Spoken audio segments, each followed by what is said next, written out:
any other race that I run, and I was just trying to execute my race the best I could and focus on myself, and I'm happy to come away with the win.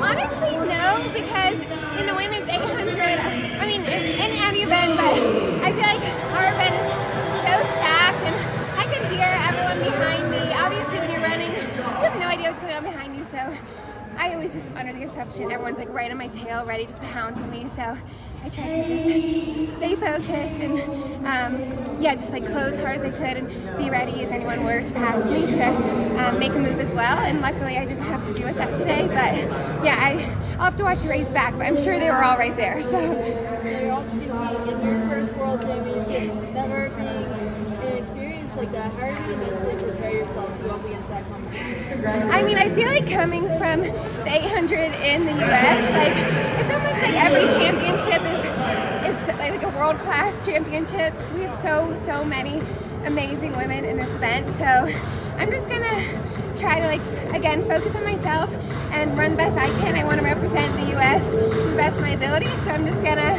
go for broke and be willing to take risks and see how far I can go. You took a chance on yourself when you left the Atlanta Track Club.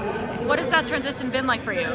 Yeah, I mean, it's obviously been a little scary. I left a very comfortable situation to leave for nothing, but for the ability to stay with my coach, who I've been with for 4 years, and I felt in my heart and my gut that that was the best decision for me. Obviously, I created some obstacles for myself by doing so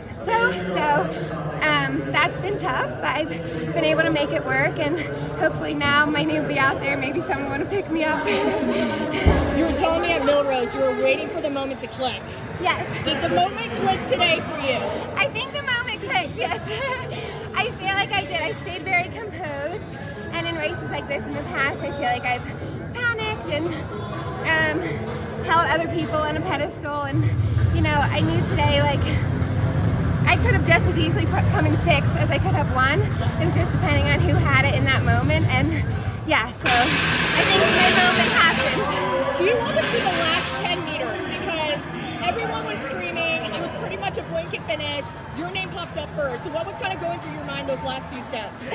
Yeah, so I was obviously focusing on I needed to stay in the top 2, but I knew anyone, my mouth's getting so dry, I knew anyone could be coming up.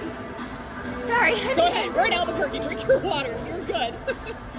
I knew everyone was probably coming in, so I didn't want to like bang on the fact I was currently in 2nd, because if someone were to have gotten me on the line, then I'm out of that team. So I still tried to focus on just trying to pass Addie, who was in front, if I could. And yeah, I knew as we crossed that I did win, but I didn't realize it was as close as it was. Okay. We typically see you with the signature bun. Today with the little pony. What's going on with that today? What's with the new hairstyle today? So it's kind of a long story. Basically, for the first time ever, I was like, I think I'm gonna go darker. I told my hairdresser, I was like, I want to go darker. The second I left the salon, I was like, I shouldn't have done that. I don't like it. And so then my bun just hasn't felt the same. I saw my race pictures yesterday, and I was like, you know, I'm just not feeling that. So I tried to switch it up today, and now I have a lot of people who get mad when I don't wear my bun, but I gotta say, right now I'm liking a ponytail. Ponytail. Yeah, the ponytail got me my first championship, so it could be here to stay. Heading into today, what was the best piece of advice that your coach gave you? Oh, okay, yeah, so one of my coaches is more of like my mental coach, and leading up to the race, she just kept repeating, telling me things I had to say out loud. I'm not going to repeat them because that's between me and her, but it was things that she knew I probably wasn't believing were true, and she said, I don't care if you believe it, you're saying it out loud.